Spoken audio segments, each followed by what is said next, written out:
الحمدللہ اللہ سبحانہ و تعالیٰ کے فضل اور احسان سے ہم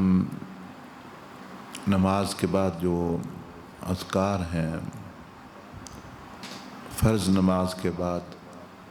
یہ وہ خاص اذکار ہیں جن کو حضور علیہ السلام نے تلقین کیا، اور ان میں یہ چیز شامل ہے کہ بندے کو سوچنا کیا چاہیے، اس کی سوچ کیا ہونی چاہیے نماز کے بعد۔ تو ان میں سے کچھ تو ہم نے کچھ تھوڑا بہت سیکھ لیا، اور جو ہے ایک اور دعا جو نماز کے بعد عام پڑھی جاتی ہے فرض کے بعد، وہ ہے اللہم انت السلام ومنک السلام تبارکت یا ذی الجلال والاکرام۔ یہ بھی خاص ذکر حضور علیہ السلام نے نماز کے بعد تلقین کیا۔ تو نماز میں جو بندہ آتا ہے تو ظاہر ہے شیطان بھی وسوسے ڈالتا ہے، بندے کا اپنا نفس بھی ہے، دنیا والے بھی ہیں، تو وہ بعد مرتبہ بندہ کہیں بیٹھا ہوا ہوتا ہے یا سویا ہوا ہوتا ہے یا کوئی اور کام کر رہا ہوتا ہے، تو وہ سوچتا ہے کہ میں اب آرام میں ہوں، تو میں نماز میں اگر کھڑا ہوں گا، وضو کروں گا، بے آرام ہو جاؤں گا، اب میں خوشیوں میں ہوں، مجلس لگی ہوئی ہے، تو میں نماز میں چلا جاؤں گا یا نماز پڑھوں گا تو میری مجلس جو ہے وہ اٹھ جاؤں گا، وہ لطف جو آ رہا ہے وہ نہیں ہوگا، یا کام کاج میں یا اپنی کسی اور مشغلے میں لگا ہوا ہے۔ تو یہ ان سب چیزوں کا رد ہے اور صحیح رہنمائی ہے کہ اس میں نبی علیہ السلام نے یہ تلقین کیا کہ اللہم انت السلام،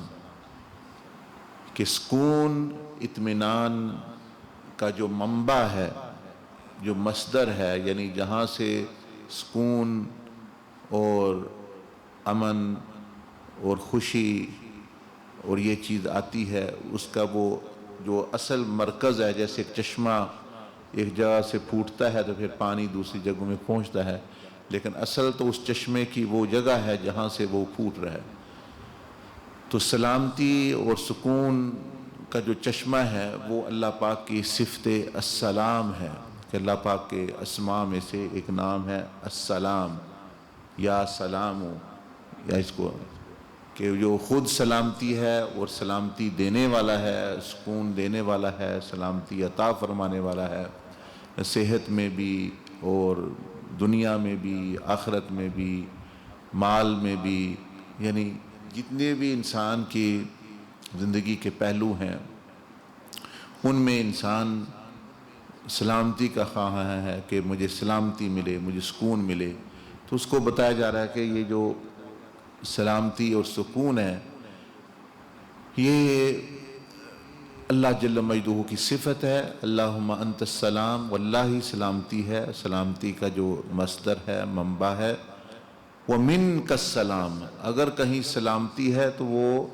سکون ہے تو وہ اس ذات سے آ رہا ہے، اس صفت سے جو ہے وہ آ رہا ہے، وَمِنْكَ السَّلَامُ۔ تو یہ نمازی کو یہ یقین دلایا جا رہا ہے، اس کو تلقین کی جا رہی ہے کہ تم جو آئے ہو تم اس ہستی کے پاس ہے جو خود سلام ہے، سلامتی کا مصدر ہے، سلامتی جہاں سے آتی ہے، چاہے وہ سلامتی ایمان کی ہو، چاہے وہ سلامتی جسم کی ہو، صحت کی ہو، سلامتی مال میں ہو، سلامتی اولاد میں ہو، سلامتی جو ہے کاروبار میں ہو، سلامتی گھر بار میں ہو، اور بیماریوں سے سلامتی ہو، پریشانیوں سے سلامتی ہو، تو تم اس ذات کے سامنے کھڑے ہو یا بھی کھڑے ہوئے ہو کہ جو یہ ساری سلامتی جو ہے وہ اس کے پاس ہے اور اسی سے آتی ہے۔ تو اس لیے جو ہے تم کبھی بھی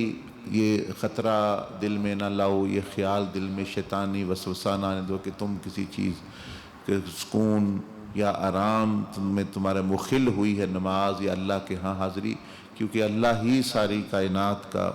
مالک اور رب ہے، وہ سلامتی وہی دینے والا ہے۔ تم اگر اس کو چھوڑ کر کاروبار کے پیچھے پہ، تو 5 سال کاروبار کر کے نقصان ہو گیا تو تمہیں کون بچا سکتا ہے؟